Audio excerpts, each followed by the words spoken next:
نحمدہ و نصلی علی رسولہ الکریم اعوذ باللہ من الشیطان الرجیم بسم اللہ الرحمن الرحیم اما بعد برادران اسلام واجب و احترام بزرگوں دوستوں میرے پیارے ناظرین السلام علیکم ورحمۃ اللہ وبرکاتہ۔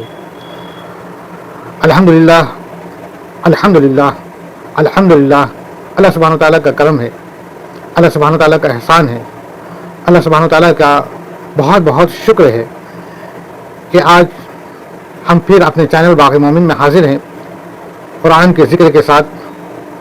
بے شک یہ رحمت اور بے شک یہ شوق اور بے شک یہ اطاعت اللہ ہی سبحانہ و تعالیٰ کی طرف سے ہے، اور ہم اس کا اللہ سے شکر ادا کرتے ہیں۔ اللہ تعالیٰ ہماری شوق کو قبول فرمائے، ہمارے لیے آسانی فرمائے۔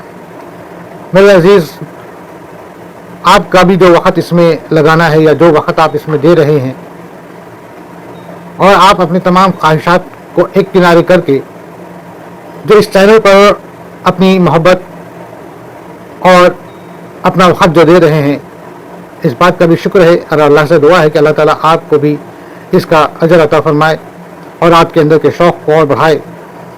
آپ تمام سے گزارش ہے کہ یارو، اگر یہ ہمارے چینل میں ہمارا اس طریقے سے جو ذکر ہے، اس کو اگر آپ کو بہتر لگے تو آپ اسے لائک ضرور کریں، بے شک یہ میرے لیے حوصلہ افزائی ہوگی، اور اس کو آگے بھی جو ہے نا کہ شیئر کریں۔ آپ کا دین کے متعلق یا قرآن کے متعلق یا حدیث کے متعلق یا اسلام کے متعلق جو بھی بہتر باتیں ہوتی ہیں، اگر آپ اس کو شیئر کرتے ہیں تو یہ بھی ایک دین کا ہی کام ہے، اور بے شک اس کا اللہ تعالیٰ اجر عطا فرماتا ہے۔ قرآن کو اگر آپ جتنا بڑھائیں، جتنا پھیلائیں، جتنا لوگوں تک پہنچائیں، بے شک یہ تبلیغ ہے، اللہ قبول فرمائے، آمین۔ دوستو، اللہ کے فضل و کرم سے ہم لوگ رفتہ رفتہ سورہ الحجر پر ہیں۔ سورہ الحجر کی بھی آیت نمبر تقریباً ہم لوگوں نے 77 تک پر غور و فکر کیا ہے۔ اب اس کے آگے کے آیتوں پر انشاءاللہ تعالیٰ ہم لوگ غور و فکر کریں گے۔ اللہ سبحانہ و تعالیٰ سے دعا ہے اللہ اسے قبول فرمائے اور ہمارے لیے آسانی فرمائے۔ پڑھنے میں، کہنے میں، بولنے میں، ذکر میں کسی بھی طریقے کی اگر غلطی ہو تو اللہ معاف کرے، آپ تمام ناظرین بھی معاف کریں، آمین۔ دوستو، سورہ الحجر آیت نمبر 78 اور اس کے آگے کی انشاءاللہ۔ ربی یسر وعطر وتمم بالخیر وبک نستعین یا فتاح ربی زدنی علما۔ اور بے شک آئکہ بستی کے رہنے والے یقیناً ظالم تھے۔ میرے دوستو، ابھی تک ہم لوگوں نے جو پچھلے پارٹ میں غور و فکر کیا، ذکر کیا، اس میں ہم لوگوں نے دیکھا کہ اللہ سبحانہ و تعالیٰ نے قوم لوط پر اپنی کس طرح سے عذاب اتاری، اور یہ قرآن میں یہ تمام قوم کے اوپر جس پہ اللہ کا عذاب اترا، جس میں اللہ نے بیان کیا ہے اپنے قرآن میں، مقصد یہ ہے ان لوگوں کو بتانا ہے جو لوگ توحید کو نہیں سمجھتے ہیں، اللہ اور اللہ کے رسول کے فرمان کے خلاف جا کر کے اپنے دماغی اور اپنے حساب سے جو عقیدہ ہے، جو فیصلہ ہے، جو طریقہ ہے، اس پر وہ گزار رہے ہیں، اس پر وہ زندگی گزار رہے ہیں۔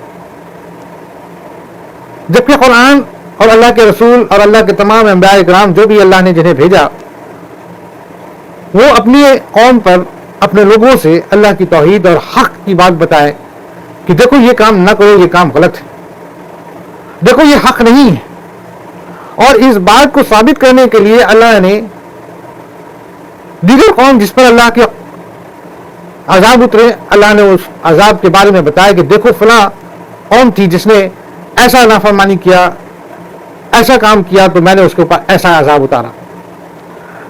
اور یہ واقعات جو اللہ قرآن میں ذکر کرتا ہے، یہ واقعات اس قدر حق ہے، اس قدر سچ ہے کہ جس کو بھی یہ بات بتائی جا رہی ہے، جس کے لیے بات بتائی جا رہی ہے، اس کے نظر کے سامنے ہے۔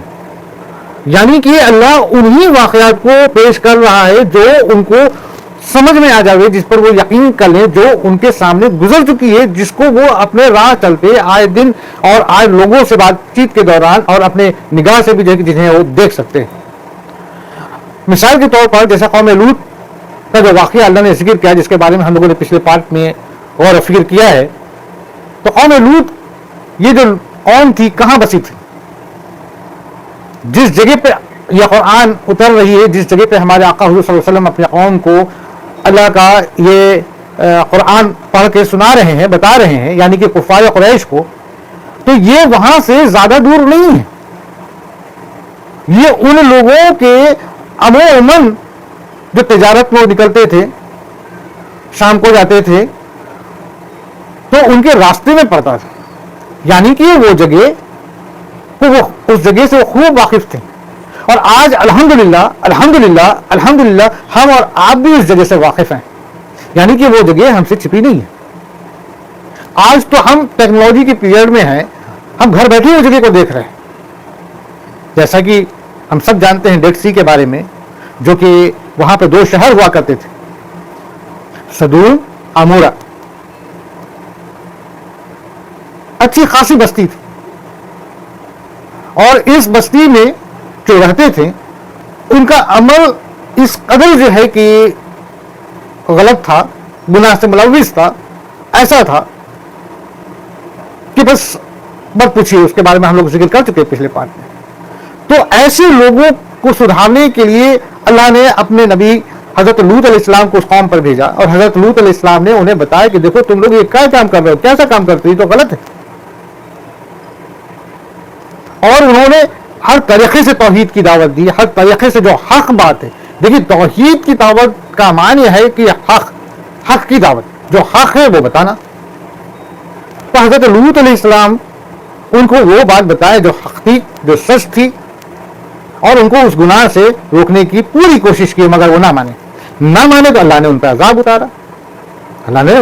اتارا. ایک چنگھاڑ پہلے ہوئی، اور اس کے بعد پوری بستی کو جڑ کے ساتھ، زمین کے ساتھ اٹھا کر کے آسمان کے قریب تک لے کے گیا، کر دیا گیا. اور یہاں تک کہ ہر ایک کے اوپر بڑے بڑے پتھر مارے گئے. تو جناب اگر وہ بستی کا آج بھی اگر ہم دیکھیں تو آج بھی ہم کو وہ بستی کے ثبوت مل جائیں گے. جارڈن اور آپ کے اسرائیل کے درمیان بیچ میں، اور کچھ آپ کا ویسٹ بینک آف فلسطین کا بارڈر آتا ہے، تو وہ جگہ مل جائے گا. اسی طریقے سے بہت ساری چیزیں ہیں جس کا ذکر اللہ نے قرآن میں کیا، وہ سب آج کے ڈیٹ میں مل رہا ہے. حضرت نوح علیہ السلام کی کشتی آج وہی مل گئی ہے. سمود کی بستی وہ بھی سامنے دیکھنے کو مل رہی ہے، وہ بھی سامنے ہے، جس کے بارے میں ابھی انشاءاللہ ہم لوگ آگے پڑھیں گے بھی، اور پچھلے کئی پارٹ میں پڑھ بھی چکے ہیں، پورا ذکر پڑھ چکے ہیں. فرعون کا معاملہ، یعنی کہ اگر ہم غور کریں تو اللہ نے قرآن میں ان واقعات کو سامنے رکھ دیا جو واقعات اس زمانے کے کفار قریش کے نزدیک بالکل ان کا جانا بوجھا سمجھا ہوا تھا، تاکہ وہ اس بات پر یقین کرے، سمجھ لے. کہتے ہیں نا کہ کسی انسان کو، جس انسان کو اس جگہ کے بارے میں معلوم ہے یا کوئی واقعات کے بارے میں معلوم ہے، اگر اس کا اگزامپل دے کر کے بتایا جائے تو آسانی ہوتی ہے سمجھنے میں. سچ ہے. اچھا، اب وہ بات، وہ واقعات کو بتانے والا جو اللہ کا رسول ہے، اس کی بھی اس بات کی دلیل ہے کہ وہ اس بات کو کیسے جانا، کیونکہ اس شہر یعنی کہ قریش جو ہیں، قریش کے لوگ جو ہیں، وہ ہمارے آقا حضور صلی اللہ علیہ وسلم کو، یعنی کہ اللہ کے اس نبی، اس رسول کو اچھی طرح جانتے تھے. اول تو وہ یہ جانتے تھے کہ یہ نہایت ہی سچا ہے، ایماندار ہے، جھوٹ کبھی نہیں بولتا، کسی کا مال نہیں رکھتا، امانت دار ہے.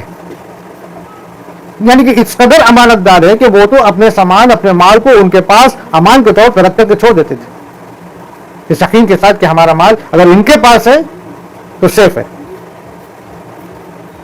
اس اللہ کے نبی، اس اللہ کے رسول کے بارے میں وہ یہ بھی جانتے تھے کہ ان کے والد کی فوت پیدائش سے پہلے ہو گئی.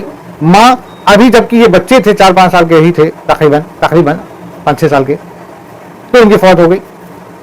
نہ یہ کسی استاد کے اندر میں پڑھے، نہ ہی کسی مدرسہ میں جا کے پڑھے، نہ ہی یہ کسی اور ملک میں جانے کا ان کو موقع ملا، نہ ہی کسی اور ملک میں گئے.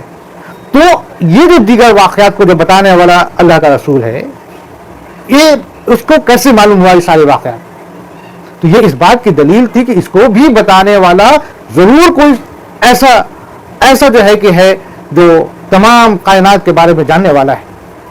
اور وہ جب وہ خود کہہ رہا ہے کہ مجھے یہ اللہ نے بتایا, اللہ کے فرشتے سے ہمیں یہ بات معلوم ہوئی, حضرت جبرائیل علیہ السلام نے اللہ کے حکم سے اللہ کا یہ پیغام ہمارے پاس لے کے آئے ہیں, تو ظاہر سی بات اس کو یقین کر لینا تھا.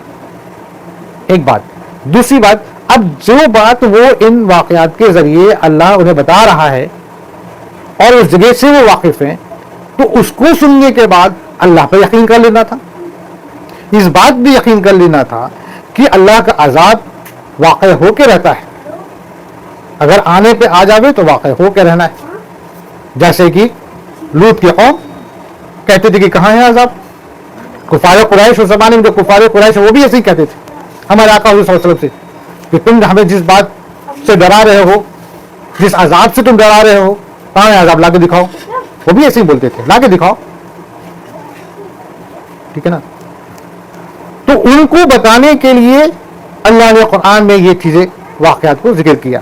اچھا, اب یہ بات صرف وہیں تک تو نہیں رہی, اب یہ بات قیامت تک کے لیے ہے کہ وہ تمام دیگر جو بھی ہم اور آپ میں جو لوگ ہیں جو اس بات کو سمجھتے ہیں, جو اللہ اور اللہ کی توحید سے انکار کرتے ہیں اور جو عذاب سے انکار کرتے ہیں, قیامت سے انکار کرتے ہیں, تو یہ ان کے لیے بھی ثابت ہے, یہ ان کو بھی سمجھنا چاہیے, کیونکہ ہم اور آپ کے لیے بھی وہ جگہ جہاں پر اللہ نے عذاب اتاری وہ ہمارے لیے بھی عبرت ہے.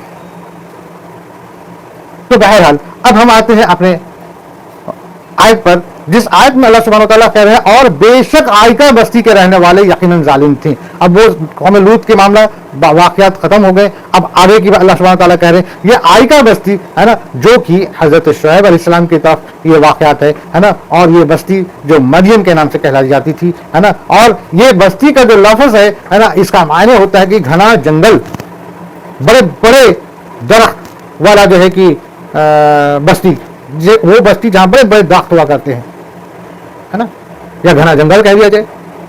تو اللہ سبحانہ وتعالیٰ یہاں کہتے ہیں اور بے شک آئکہ بستی کے رہنے والے یقیناً ظالم تھے ہے نا, جن سے آخر ہم نے انتقام لے ہی لیا, دونوں شہر کھلے عام راستے پر ہیں. یعنی کہ اللہ سبحانہ وتعالیٰ اب قوم لوط کا جو واقعات تھا, جو ڈیڈ سی جو ہے, جو سمود اور ہمارا والا شہر تھا, وہ شہر کی بات بتائیں. اب یہ بتا رہے ہیں کہ یہ جو آئکہ بستی ہے جس کا ذکر مدین بستی کے لیے کیا گیا ہے, جس پر اللہ کا عذاب اترا, جہاں کے لوگ ظالم تھے یعنی کہ وہ تو شرک تو کرتے ہی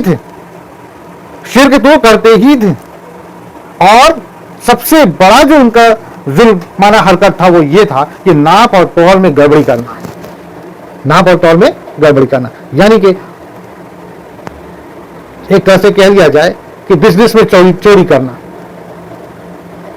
ناپنے تول میں گڑبڑی کرتے ہی کرتے, اور جو ہے کہ شرک میں ملوث تھے, بت پرستش میں ملوث تھے,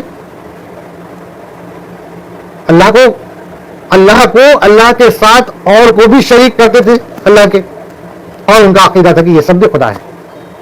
تو ایسے قوم پر اللہ کے نبی, اللہ کے رسول حضرت شعیب علیہ السلام آئے, اور یہ مدین بھی وہ جگہ ہے, اگر ہم اس پر بھی غور کریں, ٹھیک ہے نا, تو یہ بھی جو ہے کہ آپ کے نام جو پڑا ہے حضرت ابراہیم علیہ السلام کے بعد ایسا آتا ہے کہ حضرت ابراہیم علیہ السلام کے جو 8 بیٹے ہوئے ہیں نا, جن میں ہم لوگ عموماً حضرت اسماعیل علیہ السلام اور حضرت اسحاق علیہ السلام کے بارے میں اچھی طرح سے جانتے ہیں. 6 اور بیٹے تھے جس کا قرآن میں تو ذکر نہیں ہے, لیکن دیگر کتابوں سے معلوم ہوتا ہے کہ ان کے 6 اور بیٹے تھے. بہرحال اس پر انشاءاللہ ہم لوگ پھر گفتگو کریں گے اور پوری بات کو ہم لوگ سمجھنے کی کوشش کریں گے, ٹھیک ہے نا. لیکن سچ تو یہ ہے دوستوں کہ جو قرآن جتنی بات بولے نا, ہم نے تو بس اتنی ہی بات پر رہنا ہے, کیونکہ وہ بات حق ہے, وہ بات سچ ہے, اس میں کوئی بھی طریقے کا جو ہے نا کہ گڑبڑی نہیں ہو سکتی. اس کے علاوہ باقی جو بھی باتیں ہیں ہے نا, ظاہر سی بات ہے کہ وہ یا تو ہم کو دوسری کتابوں سے ملا یا پھر ہم کو حدیث سے ملا, یا پھر تو حدیث والی بات بھی سچ ہے نا. یہ جو باقی 6 بچے کے بارے میں جو ذکر ملتی ہے, یہ حقیقتاً جو ہے کہ بائبل میں ملتی ہے اور دوسری کتابوں میں ملتی ہے, یہ قرآن اور حدیث میں اس کا ذکر نہیں ہے, ٹھیک ہے نا. تو دوسری کتابوں کے ذریعے ایسا معلوم ہوتا ہے کہ حضرت ابراہیم علیہ السلام کے ایک بیٹے کا نام مدین تھا, اور وہ اس علاقے میں بسے تھے, اور انہی کے نام سے اس شہر کا نام مدین پڑ گیا تھا.